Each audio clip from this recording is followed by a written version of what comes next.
পটল তো আপনারা অনেক রকমভাবে বানিয়েছেন, তবে আমার মতো করে একবার হলেও ট্রাই করে দেখতে পারেন। ভীষণ টেস্টি হয়, দেখতে যতটা সুন্দর আর খেতেও কিন্তু দারুণ লোভনীয়। নমস্কার বন্ধুরা, আজকের আমি আপনাদের সাথে পটলের যে রেসিপিটি তৈরি করব তার জন্য আমি এখানে 500 গ্রাম পটল নিয়েছি। আমি এখানে আমার প্রয়োজন মতো নিয়েছি, আপনারা কিন্তু নিজেদের প্রয়োজন বুঝে নিয়ে নেবেন। প্রথমে পটলের দুই সাইড কেটে নিয়েছি ছোট্ট করে, খোসাগুলোকে একদম ভালোভাবে চেঁচে নিয়েছি। এবারে এই রেসিপিটি তৈরি করার জন্য পটলটাকে একটু কায়দা করে কেটে নিতে হবে। তার জন্য আমি বটি ব্যবহার করছি আর আপনাদেরকে একটু ভালোভাবে দেখিয়ে দেব কিভাবে কেটে নিতে হবে। দেখুন, পটলের আমি দুটো সাইড এই রকমভাবে মানে গাগুলোকে বটির সাহায্যে দেখুন এই রকম মানে একদম অল্প অল্প করে এই রকম করে কেটে নিলাম। পুরোটা কিন্তু কাটবো না, জাস্ট একটু এই রকম করে কেটে নিতে হবে। লক্ষ্য রাখবেন যেন পুরো পটলটা কেটে না যায়। এই দেখুন, এই রকমভাবে কেটে নিতে হবে। আপনাদের সুবিধার জন্য আমি আরও একটা কেটে দেখিয়ে দিচ্ছি। খাই খাই অনুর রান্নাঘরের প্রত্যেকটি রেসিপি হয় সহজ সরল সাধারণ। যদি এই রকমই রেসিপি চাইছেন তাহলে চ্যানেলটিকে সাবস্ক্রাইব করে সাথে থাকতে পারেন এই রকমই নানা রকম রেসিপি পাওয়ার জন্য। এই দেখুন, আমি আরও একটা পটল কেটে এই দেখুন এইরকমভাবে কেটে নিলাম। তো সমস্ত পটলগুলো একই রকমভাবে কেটে ভালোভাবে জল দিয়ে ধুয়ে একটা প্লেটের মধ্যে তুলে নিয়েছি। দেখুন দেখতে কতটা সুন্দর হয়েছে। এই রকমভাবে আমি প্রত্যেকটা পটল ভালোভাবে কেটে ধুয়ে রেডি করে নিয়েছি। এখন এর মধ্যে দিয়ে দিতে হবে প্রয়োজন মতো লবণ, দিয়ে দিলাম হলুদ গুঁড়ো আর দিয়ে দিলাম অল্প একটু লাল লঙ্কার গুঁড়ো। এখন পরিষ্কার হাতে খুব ভালো করে পটলের যে গায়ের মধ্যে যে অংশগুলো আমি কেটেছি ওইগুলোর মধ্যে কিন্তু চেষ্টা করবেন লবণ ভালোভাবে মাখানোর জন্য, তাহলে কি হবে পটলের ভিতরটাও লবণের স্বাদটা খুব ভালোভাবে চলে যাবে। দেখুন প্রত্যেকটা পটল আমি একই রকমভাবে ম্যারিনেট করে নিলাম। এবার এটাকে সাইড করে রেখে দিয়ে একটা কড়াই আমি গ্যাসের উনুনে বসিয়েছি, দিয়ে দিলাম প্রায় 10-12টা চীনাবাদাম আর 1 চামচ সাদা তিল। একদম কম আঁচে রেখে মোটামুটি কয়েক সেকেন্ড নাড়াচাড়া করে নেব। তারপরে এখানে অ্যাড করে দেব ঝালের জন্য একটা গোটা শুকনো লঙ্কা মাঝখান থেকে ফাটিয়ে। রেসিপিটি খুব একটা ঝাল হবে না, তবে বেশ একটু চটপটা তৈরি হয়। 1/2 চামচ সাদা জিরে দিয়ে সমস্তটাই ভেজে নেব। তারপরে এখানে অ্যাড করে দেব খুব সামান্য পরিমাণে গোটা ধনে।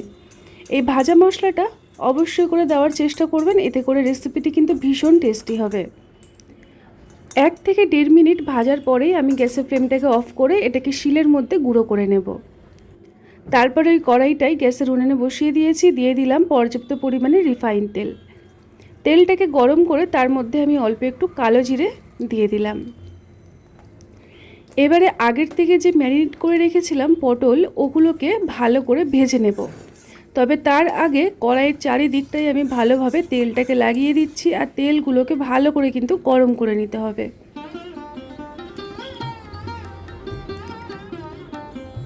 একে একে ম্যারিনেট করা পটলগুলো আমি কড়াইয়ের মধ্যে দিয়ে দেব। এইভাবে ম্যারিনেট করে রাখার জন্য পটলের মধ্যে লবণের স্বাদটা খুব ভালোভাবে ঢুকে যাবে আর এক্সট্রা যে জল থাকে ওটাও কিন্তু বেরিয়ে আসবে। দেখুন আমি পটলগুলোকে ভালো করে ভেজে নেব। একে একে সমস্ত পটলগুলো কড়াইয়ের মধ্যে দিয়ে আমি এবারে ঢাকনা দিয়ে 2-3 মিনিট কম আঁচে অপেক্ষা করব। এদিকে মশলাটাও দেখুন খুব সুন্দর করে আমি গুঁড়ো করে নিয়েছি, একটু গোটা গোটা থাকবে। প্রায় 2 থেকে 2.5 মিনিট আমি কম আঁচে ঢাকনা দিয়ে রেখেছিলাম। তারপরে ঢাকনাটাকে খুলে ভালোভাবে পটলগুলোকে নাড়িয়ে চাড়িয়ে নেব। যেহেতু অনেকগুলো পটল যেগুলো তেল ছাড়া তেলের বাইরের মধ্যে ছিল সেগুলোকে আমি এবারে তেলের মধ্যে দেব, যেগুলো তেলের মধ্যে রাখা ছিল সেগুলোকে আমি সাইড করে দেব। এই রকমভাবে উল্টে পাল্টে পটলগুলোকে প্রথমে আমি লালচে করে ভেজে নেব। পটল দেখবেন এমন একটা সবজি, একটু ভালো করে যদি ভাজা যদি কম হয় তাহলে কিন্তু রেসিপিটি অতটা ভালো লাগে না। তো সেই কারণে পটলটাকে চেষ্টা করবেন একদম ভালোভাবে ভেজে নেওয়ার। কম আছে আবারও ঢাকনা দিয়ে 2-3 মিনিট অপেক্ষা করলাম। তারপরে ঢাকনাটাকে খুলে আপনাদেরকে দেখাচ্ছি, দেখুন পটলের রং পুরোপুরি কিন্তু চেঞ্জ হয়ে গেছে। এইভাবে পটলগুলোকে আমি উল্টে পাল্টে ভালো করে ভেজে নেব। গায়ের মধ্যে একটু রং ধরিয়ে নিতে হবে যাতে করে কালারটাও সুন্দর হয় আর তার সাথে সুসেদ্ধ হয়। বন্ধুরা, রেসিপিটি যদি ভালো লাগে প্লিজ একবার এইভাবে ট্রাই করে দেখবেন আর আমাকে জানাতে একদম ভুলবেন না যে রেসিপিটি আপনাদের কেমন লেগেছিল। গরম গরম ডাল ভাত হলে তার সাথে এই রকম একটা পটলের রেসিপি যদি থাকে তাহলে আর কোনো কিছুরই প্রয়োজন পড়ে না। যেহেতু পটলের মধ্যে দেখবেন অনেকটা পরিমাণে জল থাকে, সেটাকে আমি এই রকম খুন্তির সাহায্যে চেপে চেপে জলটাকে বের করে দেব। দেখুন, আমি এইভাবে অনবরত পটলগুলোকে নাড়িয়ে চাড়িয়ে ভালোভাবে ভেজে নিচ্ছি।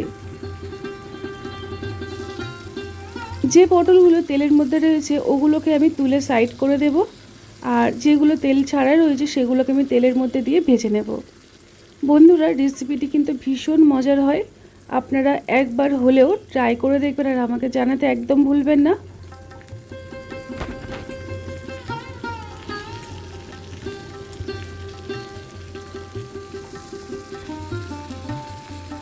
তো দেখুন, এই পটলটাও কিন্তু খুব ভালোভাবে ভাজা হয়েছে। দেখুন, কিছু কিছু পটল ভাজা হয়েছে, কিছু কিছু হয়নি, সেগুলো আমি উল্টে ভেজে নেব। তবে এখানে আমি হাফ চামচ পরিমাণে যে মশলা গুঁড়ো করেছিলাম ওটাকে আমি দিয়ে দিলাম।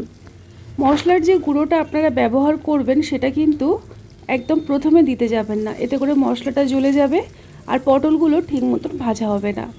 যখনই পটলগুলো প্রায় ভাজা হয়ে আসবে ঠিক সেই সময়টা মশলা দিয়ে দিলাম। আর দিয়ে দিতে হবে খুব সামান্য পরিমাণে একটু চিনি। চিনিটা পুরোটা অপশনাল, তবে সমস্ত স্বাদের ব্যালেন্সটা বজায় রাখার জন্য আমি একটু চিনি ব্যবহার করলাম।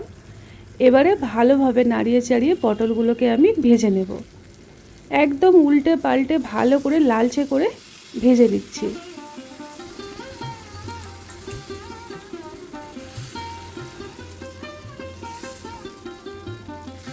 কিছু কিছু পটল দেখুন গায়ে কত সুন্দর কালার এসছে, আর কিছু কিছু পটল এখনও বাকি রয়েছে, সেগুলো আমি তেলের মধ্যে দিয়ে ভালো করে আমি আপনাদেরকে মোটামুটি আরও 3 থেকে 4 মিনিট পরে দেখাচ্ছি। দেখুন কত সুন্দর হয়েছে ভাজা। এখন একটা পাত্রের মধ্যে আমি গরম গরম পরিবেশন করে নিচ্ছি। আজকের আমাদের এই রেসিপিটি হলো পটল সুন্দরী। পটলের অনেক রকম রেসিপি আপনারা বানিয়েছেন, তবে আমার মতো করে এইভাবে পটল সুন্দরী বানিয়ে দেখতে পারেন। যেমন দেখতে সুন্দর তেমনই লোভনীয়। আজকের মতো এই পর্যন্ত, আবারও আসছি আরও একটা নতুন রেসিপি নিয়ে। সবাই ভালো থাকবেন, সুস্থ থাকবেন, টাটা।